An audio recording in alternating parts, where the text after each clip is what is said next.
ডিবির অভিযানে ভারতীয় মদসহ আটক। মৌলভীবাজার থেকে শাহ ফাহিম আহমদের পাঠানো প্রতিবেদন। এসবিসি নিউজে স্বাগতম জানিয়ে শুরু করছি আমি আসমা। আসসালামু আলাইকুম। এতক্ষণ শুনছিলেন সংবাদ শিরোনাম, এবারে বিস্তারিত। মৌলভীবাজার জেলা গোয়েন্দা শাখার ডিবি অভিযানে কমলগঞ্জ থানা এলাকা থেকে 14 বোতল ভারতীয় মদসহ রমেশ রবি দাস 27 নামে একজনকে আটক করা হয়েছে।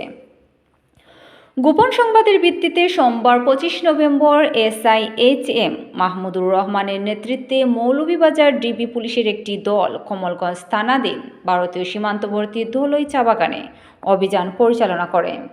সোমবার বিকেলে মাধবপুর ইউনিয়নের ধলই চা বাগানের বর্ডার লাইনের জৈনক রমেশ রবি দাসের বসত করে তল্লাশি করে 14 বোতল 10.5 লিটার ভারতীয় মদ জব্দ করা হয়।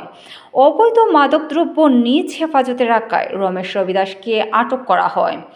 আটককৃত রমেশ রবি দাস ধলই চা বাগানের গঙ্গারাম রবি দাসের ছেলে। এ ঘটনায় আটককৃত ব্যক্তির বিরুদ্ধে মাদকদ্রব্য নিয়ন্ত্রণ আইনে কমলগঞ্জ থানায় একটি মামলা দায়ের করা হয়েছে। প্রিয় দর্শক, এতক্ষণ আমাদের সাথে থাকার জন্য ধন্যবাদ। সেই সাথে আমাদের পরবর্তী নিউজটি দেখতে এখনই আমাদের চ্যানেলটিকে সাবস্ক্রাইব করুন এবং বেল বাটনে চাপ দিয়ে রাখুন।